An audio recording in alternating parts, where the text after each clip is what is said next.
Ici, en Islande, et d'une manière générale en Arctique, vous êtes à l'avant-poste du dérèglement climatique qui sévit, au point que certains glaciers millénaires connaissent année après année un recul qui les voue à une disparition quasi certaine si rien n'est fait d'ici 100 ou 150 ans.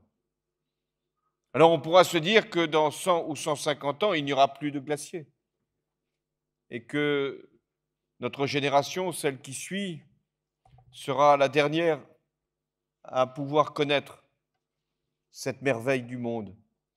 Il y a aussi un certain nombre de considérations qui pourraient nous dire que dans ce dérèglement, il y a peut-être des opportunités économiques. Et que si la banquise fond de plus en plus vite, eh bien, ça ouvrira des voies navigables, ça permettra des ressources pétrolières et gazières d'être exploitées, ça permettra d'avoir davantage de potentiel pour la pêche. On pourra même y trouver des minerais précieux, des terres rares qui sont rendues accessibles par la disparition des glaces. Eh bien, ce serait un mauvais calcul. Il ne peut pas y avoir de progrès économique fondé sur des désastres écologiques.